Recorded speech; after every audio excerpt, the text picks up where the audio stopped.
우리가 성경을 보면 성경에 나오는 많은 신앙의 우리 조상들은 공통적으로 가지고 있는 중요한 속성이 있는데 그것은 낮아짐의 마음입니다. 모세, 다윗, 사도 바울, 예수님 이분들이 공통적으로 소유하고 있는 중요한 신앙의 요소가 바로 낮아짐입니다. 우리가 신앙생활을 하거나 교회에서 섬길 때 낮아짐이 아니라 자기의 높아짐이 드러나게 되면 그것은 본인과 주변 사람들과 교회에 큰 재앙이 됩니다. 11세기부터 13세기까지의 약 200년 동안 유럽에는 아주 커다란 무브먼트가 있었는데 그것은 십자군 전쟁이라고 하는 운동입니다. 7차례에 걸쳐서 수많은 나라의 아주 많은 이들이 예루살렘을 이슬람의 세력으로부터 구한다는 명분하에 아주 커다란 군사운동을 일으켰더랬습니다. 겉표면적인 명분은 아주 좋은 것이지요. 거룩한 하나님의 땅 예루살렘, 이스라엘이 이슬람의 세력에 하에 있다는 것이 말이 안 되지요. 그곳에 성전이 무너지고 그 자리에 이슬람의 사원을 세운 것이 오늘날까지 있지 않습니까? 그러나 그 운동에 동참했던 대부분의 사람들은 신앙적인 동기가 아니라 그것을 통해서 자기가 어떤 정치적이고 경제적인 이익을 얻기 위해서 그 운동에 참여하게 됩니다. 그리고 그들이 저질렀던 무수한 끔찍하고 잔인한 일들은 역사에 지금도 남아서 우리 기독교인들에게 그리고 또 믿지 않는 사람들에게도 많은 교훈을 던져주고 있습니다. 이처럼 우리가 신앙생활을 하지만 표면에 신앙이라는 명분을 가지고 있지만 우리 내면에 감춰져 있는 동기가 무엇인지는 굉장히 중요합니다.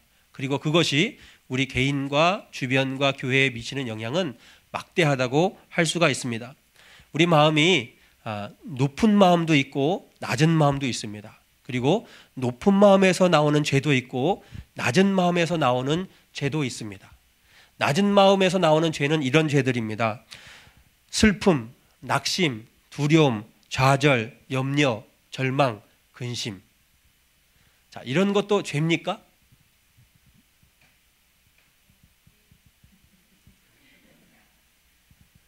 나는 환경이 어려워서요. 나는 누군가에게 상처를 받아서요. 나는 누군가에게 피해자입니다.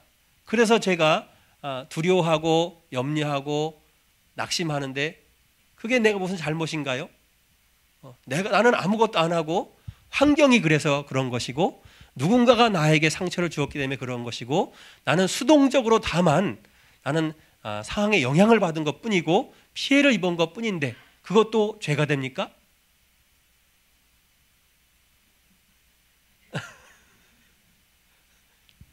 요한복음 14장 1절에 예수님께서 제자들에게 이렇게 말씀하셨습니다. 너희는 마음에 근심하지 말라. 하나님을 믿으니 또 나를 믿으라.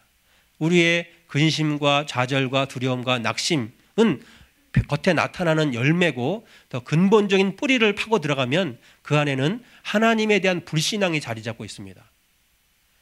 하나님을 우선순위로 여기지 않고 하나님을 더 중요하게 여기지 않는 불신앙의 뿌리가 자라서 열매를 맺으면 그것이 근심과 두려움과 염려와 절망과 낙심의 열매를 맺게 됩니다. 그것이 별거 아닌 것 같아도 다만 나는 상황의 피해자인 것 같아도 그것은 영적으로 보면 성경적으로 보면 죄입니다. 그러나 하나님은 창세기 1장에 하나님은 인간을 당신의 형상으로 창조하셨습니다. 우리 인간을 하나님의 형상이라는 말은 우리 겉모습처럼 그럼 하나님도 눈이 2개고 팔 다리가 한 짝, 2개씩 한 짝이 있고 하나님도 콧구멍이 있고 그렇다는 말일까요? 하나님은 영이시기 때문에 하나님은 형상이 없습니다. 우리 인간을 하나님의 형상으로 지었다는 말은 우리 안에 하나님의 어떤 속성이 들어있다는 얘기입니다. 하나님의 속성이 우리 안에 있고 하나님이 가지신 사명과 하나님이 하시는 일들이 우리에게 주어졌다는 말입니다. 그 중에 하나는 그 말씀 바로 뒤에 나오면 이 세상을 다스리고 정복하는 겁니다. 우리는 환경의 지배를 받는 것이 아니라 환경을 다스리도록 그렇게 디자인되어 있습니다. 그리고 그것이 우리의 사명입니다. 하나님의 그 디자인과 사명을 따라 살아야 되는데 오히려 우리가 환경의 지배를 받아서 환경에 눌리고 좌절하고 염려하고 걱정하고 근심하고 불평하는 것은 하나님의 뜻을 거스르는 죄입니다. 영적으로 보면 죄입니다. 그러나 그것은 높은 마음에서 오는 죄에 비하면 상대적으로 낮은 등급의 죄입니다. 죄도 급수가 있습니다. 등급이 다릅니다. 죄라고 다 같은 죄가 아니라 급수가 다릅니다. 어떤 죄는 하나님이 상대적으로 쉽게 용서하시는 죄가 있고 어떤 죄는 하나님의 용서를 받기가 어려운 죄도 있습니다. 이러한 죄들은 높은 마음에서 오는 죄들입니다. 낮은 마음에서 오는 죄는 연약함에서 오는 어떻게 보면 실수라고 할 수가 있지만 높은 마음에서 오는 죄들은 하나님께서 심각하게 다루십니다. 하나님은 하나님의 백성들을 구원하시고 그대로 방치하시는 분이 아닙니다. 우리가 예수를 몰랐다가 처음에 교회를 나와서 전도를 받고 복음을 듣고 예수님 영접하는 기도를 했습니다. 예수님, 제가 지금까지 예수님을 안 믿었는데 이제 하나님 말씀을 복음을 듣고 보니 제가 죄인입니다. 제 죄를 용서하시고 저를 하나님의 자녀로 삼아주세요. 예수님을 제 마음의 주님으로 영접합니다. 그러면 우리가 거듭나고 하나님의 자녀가 되지요.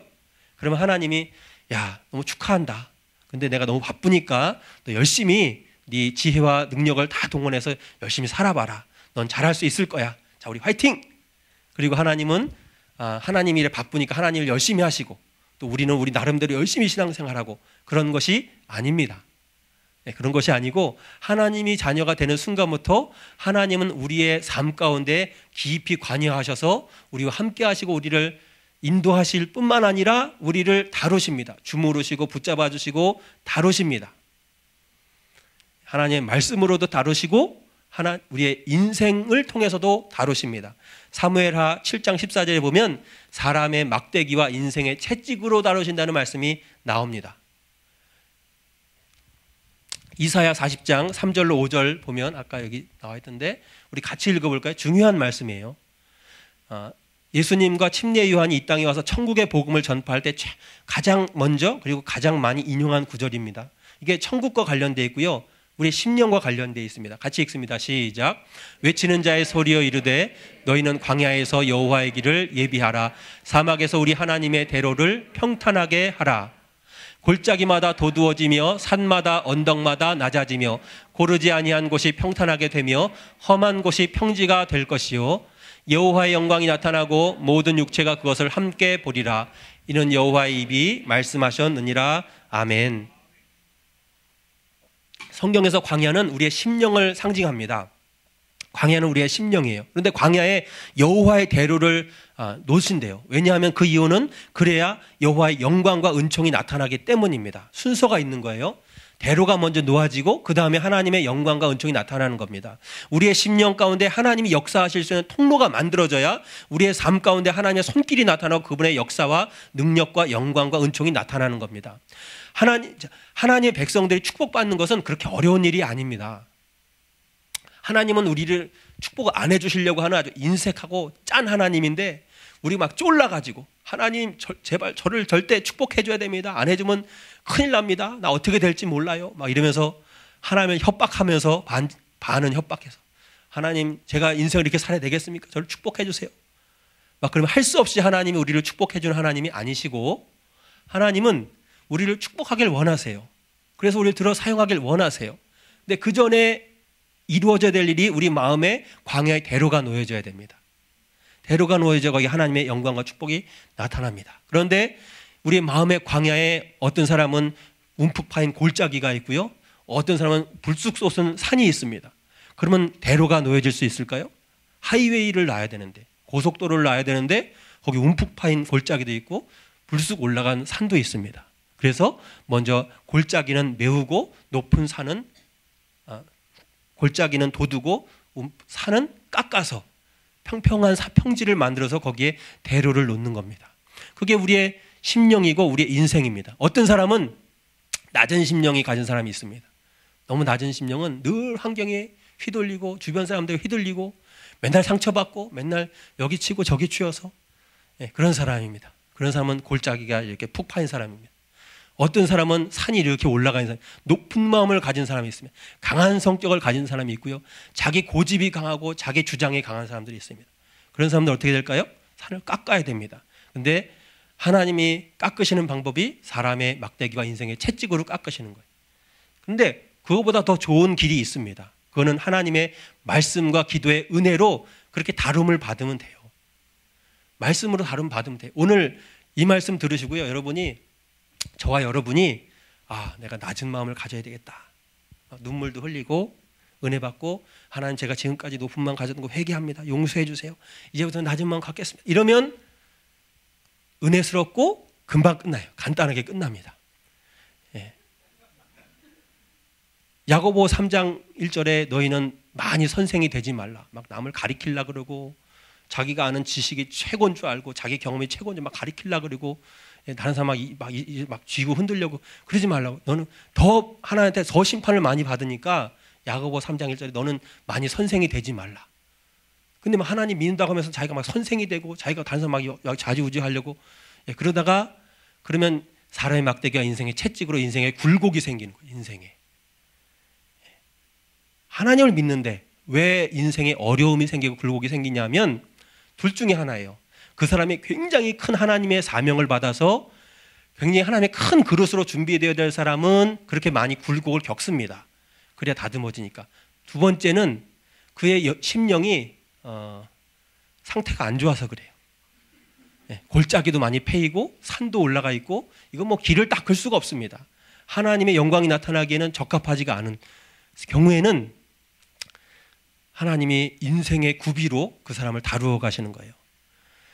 지혜로운 자녀는 부모가 말을 하면 듣습니다. 야, 너 숙제해라. 그럴 때 조금 놀다가 눈치 봐가지고 시간 되면 얼른 숙제하면 되거든요. 그러면 안 맞거든요. 안 혼나거든요. 근데 어리석은 자녀는 자기 고집대로 막 마음대로 끝까지 밤 9시까지 테레비 보다가 맨 맞아 가면서 마지막 순간에 숙제를 하게 됩니다. 하나님의 자녀도 소설 쓰고 막 영화 같은 드라마틱한 인생을 살 필요가 없거든요. 괜히 애매히 고난당할 필요가 없습니다. 하나님의 자녀를 왜 때리는 거 고생하고 고통당하는 거 하나님이 뭐 즐기시겠어요? 하나님 그러지 않습니다. 하나님은 그러고 원하지 않습니다. 하나님은 빨리 축복하길 원하시고 사용하길 원하시고 하나님의 영광을 위해서 큰일을 하게 하길 원하세요. 근데 문제는 우리 마음의 심령의 광야에 골짜기가 있고 산이 많기 때문에 그렇습니다. 그것을 하나님의 기준대로 다루어져야 됩니다. 길이 닦여져야 됩니다. 그래야 하나님의 영광과 축복이 나타나게 됩니다. 자, 그런데 오늘날은 심령이 약한 사람보다 강한 사람이 더 많습니다. 상대적으로 보면 강한 사람이 더 많아요. 이런 사람들은 혈기가 강하고요, 분노가 많고요, 자기 의가 강하고요, 다른 사람들을 가리키려고 하고요, 다른 사람들을 좌지우지하려고 합니다. 그게 안 되면 다른 사람에게 화를 내기도 하고 분노를 쏟고 다른 사람들 힘들게 합니다. 그러나 우리가 하나님 앞에서 하나님, 저는 약한 자입니다, 그렇게 하면 하나님이 위로해 주시고 은총을 베풀어 주시는 겁니다.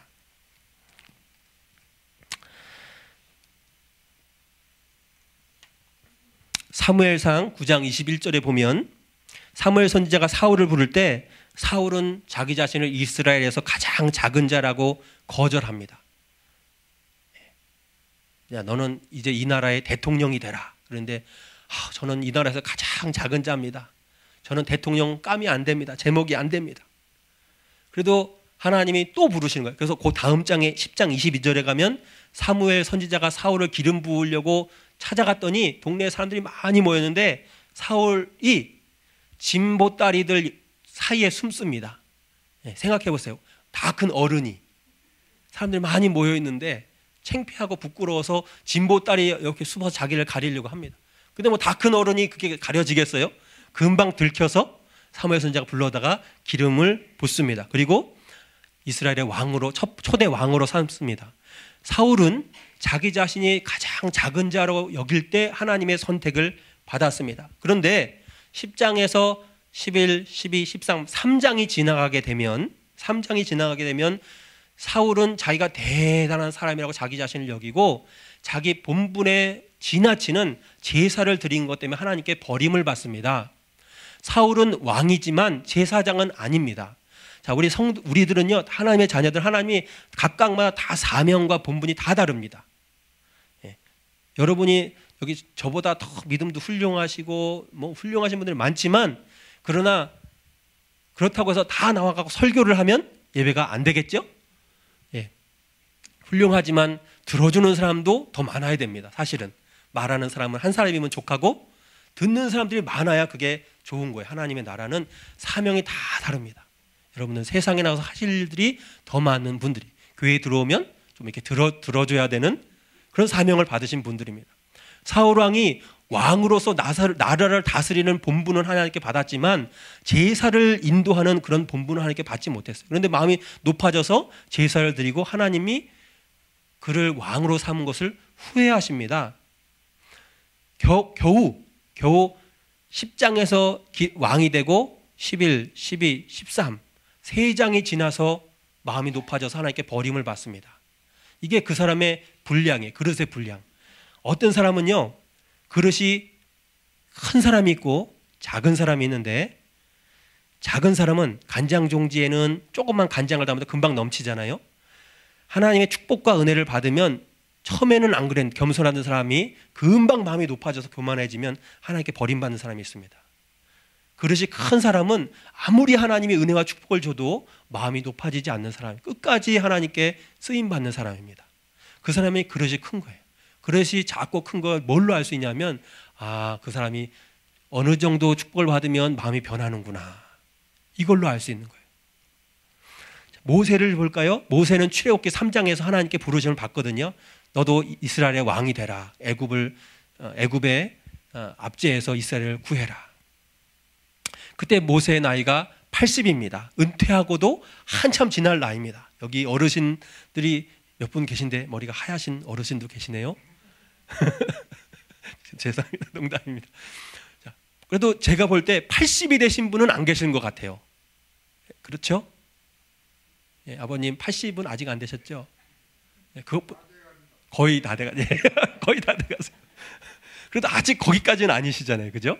예. 근데 모세는 80의 부름을 받았습니다.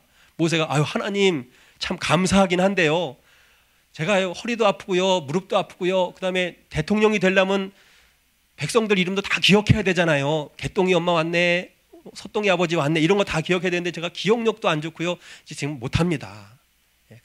제가 40년 전에 제가 하나님 일 해보겠다고 막 열심을 낼 때 그때 불러주시지, 이제 와가지고 제가 말도 잘 못하고 말주변도 없고 제가 못합니다. 모세가 5번을 거절해서요, 하나님이 마지막에 화를 내시면서 모세를 부르십니다. 그게 출애굽기 3장과 4장의 내용입니다.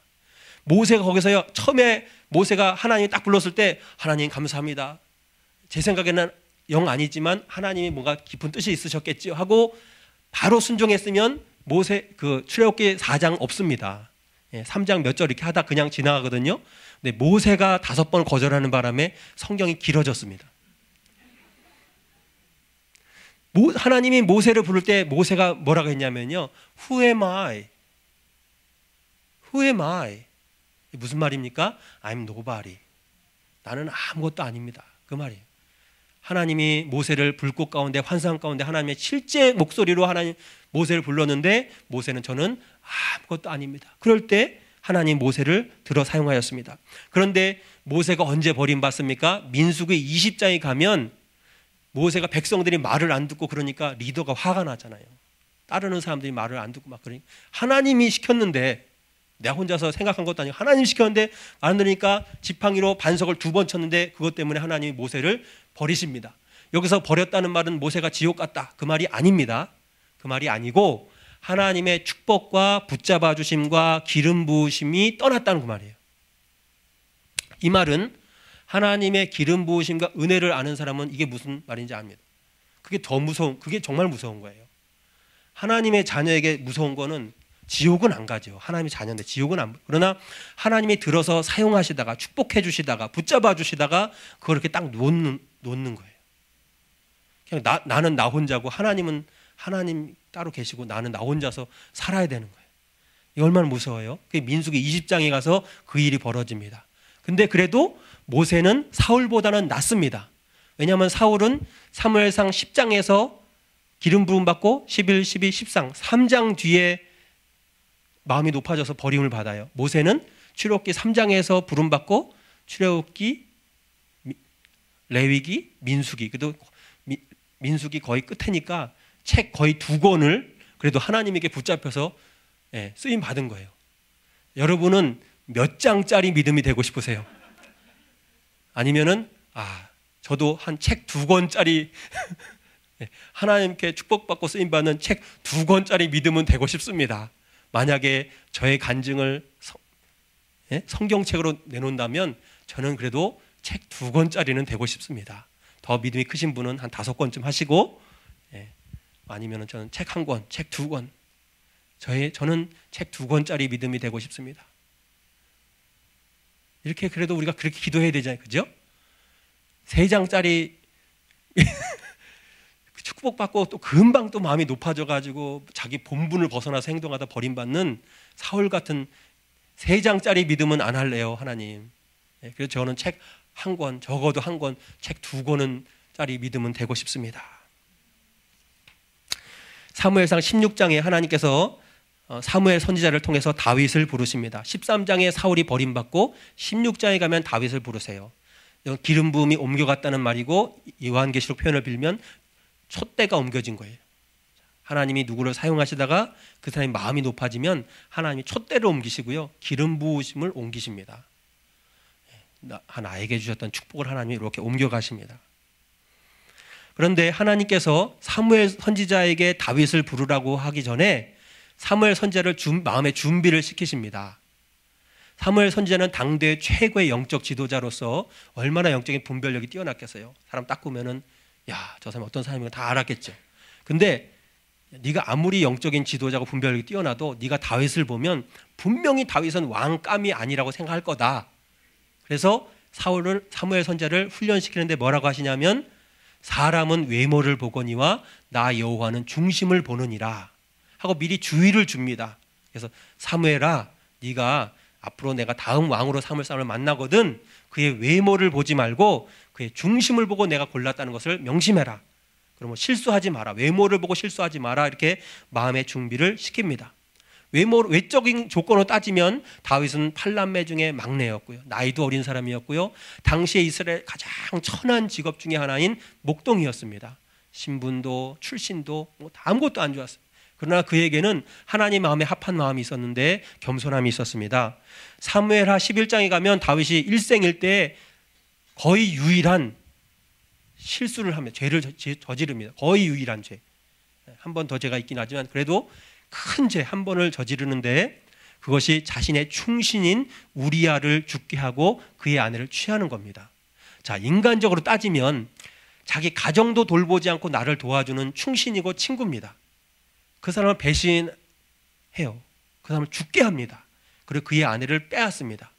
자, 인간적으로 따지고 세상적으로 따지면 이건 거의 인간도 아닙니다.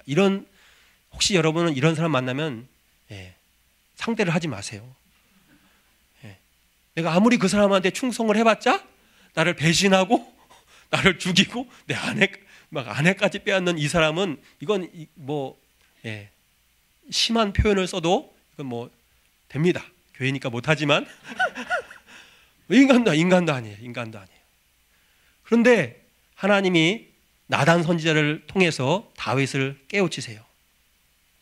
나단 선지자 쫓아가서 당신 하나님께 죄 졌습니다. 회개하십시오. 보통 왕 같으면 오늘날 표현하면, 아니 이게 목사가, 나는 왕인데 너 한번 혼나볼래? 그래서 감옥으로 보낼 수도 있고, 심하면 목을 칠 수도 있고, 마음대로 다, 나는 왕이니까 무슨 일도 할 수 있습니다. 내 말 한마디면 이건 파리 목숨입니다. 그런데 다윗은 낮은 마음, 겸손한 마음 가진 사람이에요. 당신이 하나님 앞에 죄 졌습니다. 회개하십시오. 그러니까는 그 자리에서 팍 무릎을 꿇고 회개합니다. 그리고 이렇게 고백합니다. 시편 51편 16절 17절에 주께서는 제사를 기뻐하지 아니하시나니 그렇지 아니하면 내가 드렸을 것이라. 주는 번제를 기뻐하지 아니하시나이다. 하나님께서 구하시는 제사는 상한 심령이라. 하나님이여 상하고 통회하는 마음을 주께서 멸시하지 아니하시리다. 시편 34편 18절에는 여호와는 마음이 상한 자를 가까이 하시고 충심으로 통회하는 자를 구원하시는도다. 여기서 제사를 기뻐하면 내가 번제를 드릴 텐데 하나님 그걸 기뻐하시는 게 아니라 상한 심령을 기뻐하신다는 거예요. 여기서 번제는 오늘날 우리가 그냥 편하게 와서 이렇게 드리는 1시간 예배 드리는 그 예배가 아니라 황소를 한 마리 드려야 되는 제사를 드릴 때마다 황소를 드려야 돼요. 황소는 오늘날 가치로 환산하면 한 5,000불 정도 된다고 합니다. 예배 드릴 때마다 5,000불 책을 써서 낼래 봐요. 그것도 한 번도 아니고 몇 번을 여기서 하나님이 제사를 원하신다 내가 드리겠다는 거예요. 그러나 다윗은 알았어요. 하나님이 기뻐하는 거는 기뻐하시죠. 제사가 나쁘다는 게 아니고 좋은 거죠. 번제가 좋은 거고 제사가 좋은 거지만 그것보다도 더 중요하고 더 하나님 기뻐하시는 것은 마음의 중심에 상하고 통회하고 자복하는 심령, 낮은 심령을 기뻐하신다는 겁니다. 하나님은 높은 마음을 싫어하신다는 겁니다. 오늘 우리가 읽은 누가복음 18장 9절에서 14절에 보면 두 사람이 동일한 시간에 똑같은 시간에 똑같은 장소에 나와서 예배를 드립니다. 두 사람이. 한 사람은 외적인 조건을 보면 당연히 하나님이 기뻐하시고 그 예배를 받으시고 축복해 주셔야 될 사람입니다. 그는 영적인 지도자였습니다. 성경을 많이 아는 사람이었습니다. 하나님의 일도 많이 하는 사람이었습니다. 뿐만 아니라 그는 일주일에 2번을 금식하는 사람입니다. 저와 여러분 가운데 일주일이 아니라 1년에 2번만 금식해도 굉장히 훌륭한 크리스찬입니다. 아마 여기 1년에 2번 금식하는 사람도 아마 많지 않을 거예요. 저를 포함해서. 1년에 2번 금식해도 훌륭한 사람이죠. 근데 이분은 일주일에 2번을 금식하는 분입니다. 소득의 11조를 꼬박꼬박 내는 분입니다. 파를 누가 주면 파의 뿌리까지 세서 실뿌리까지 세서 11조를 드리는 분입니다. 얼마나 귀한 분입니까? 그런데 이분은 하나님의 은총과 축복을 받지 못했습니다. 그 예배가 하나님께 상달되지 않았습니다. 그는 와서 그냥 교회에 주일날 와서 예배 드리고 참석하고 그리고 집에 가면서 내가 오늘 주일 성수했다. 내가 하나님이 기뻐하신 일을 했다고 혼자서 위로를 받고 하는 거예요. 하나님과 상관없이 하나님은 인정 안 하고 하나님은 기뻐하시지 않았는데 하나님은 받지 않아서 그의 삶 가운데 축복하지 않았는데 자기 혼자 그냥 마음에 스스로 위안을 받고 종교적인 행위를 한 것에 만족하고 돌아갔습니다. 그의 행위가 잘못돼서요? 아닙니다. 그의 행위는 너무나 좋았습니다. 그러나 그의 행위는 온전한 마음의 상태와 결부되어야 합니다. 그것은 뭐냐면 하나님 앞에 낮아진 심령이어야 합니다. 그는 아마 이렇게 기도한 것 같습니다. 교회 와서 딱 예배 드리려고 왔더니 저기에 세리가 있네.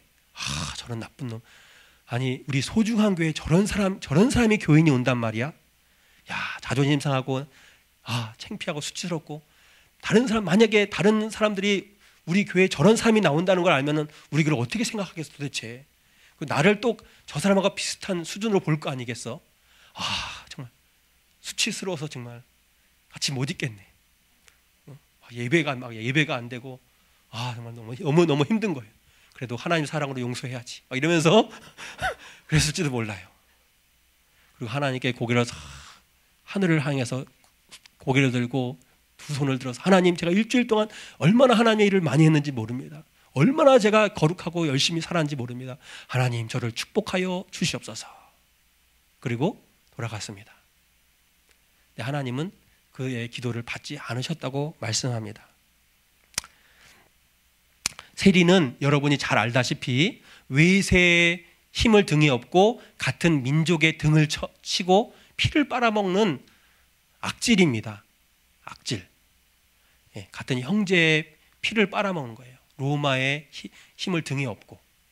근데 이 세리가 교회에 나왔습니다. 오늘 말씀 보니까 교회에 나왔는데 그는 여기 말씀해 보니까 멀리 서서 따로 기도했답니다. 교회에 들어왔는데 성도들을 바라보고는 참 이렇게 좋은 훌륭한 성도들인데 내가 감히 여기 낄 자리가 아닌데 내가 이런 좋은 성도들 사이에 내가 들어와서 내가 참 너무 죄송하다. 그런 마음으로 들어왔습니다.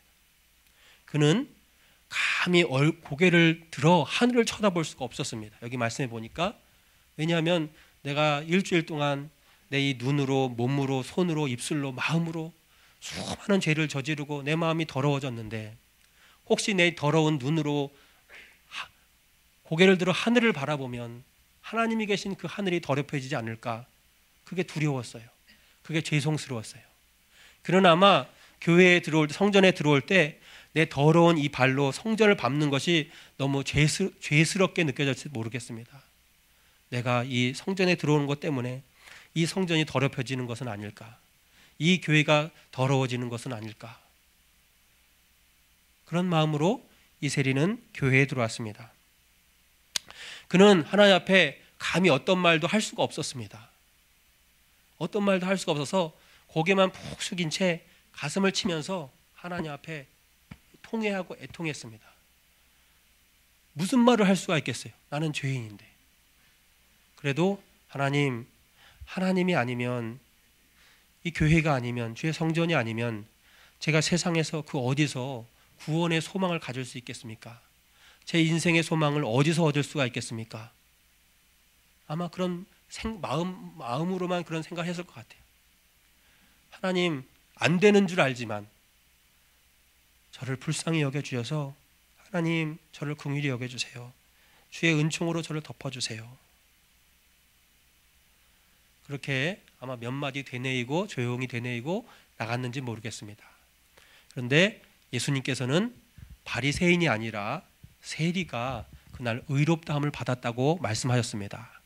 의롭다함을 받았다는 말은 내가 거룩해졌다는 말이 아니고 예수님의 의가, 예수님의 십자가의 의가 우리에게 덮여졌다는 말입니다. 우리는 하나님의 자녀가 되고 우리가 죄를 회개하면 죄를 용서받잖아요.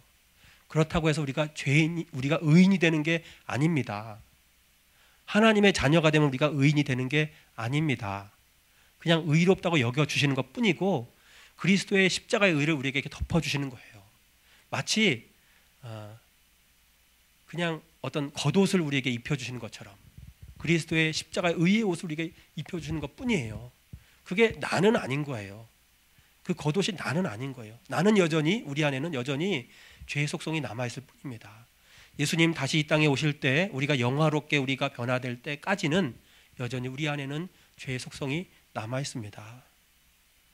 그런데도 마치 우리가 조금 성경을 더 알고 조금 주의 일을 조금 했다는 것 때문에, 조금 하나님 앞에 조금 열심을 냈다는 것 때문에, 조금 희생을 했다는 것 때문에 내 의를 드러내고 다른 형제들을 멸시하고 한다면 그것이 바로 바리새인의 모습입니다. 혹시 그러한 태도로, 그런 마음으로 우리가 교회에 왔다면 오늘 우리의 예배는 하나님과는 상관없는 그냥 나의 종교적인 행위에 불과할 수밖에 없습니다.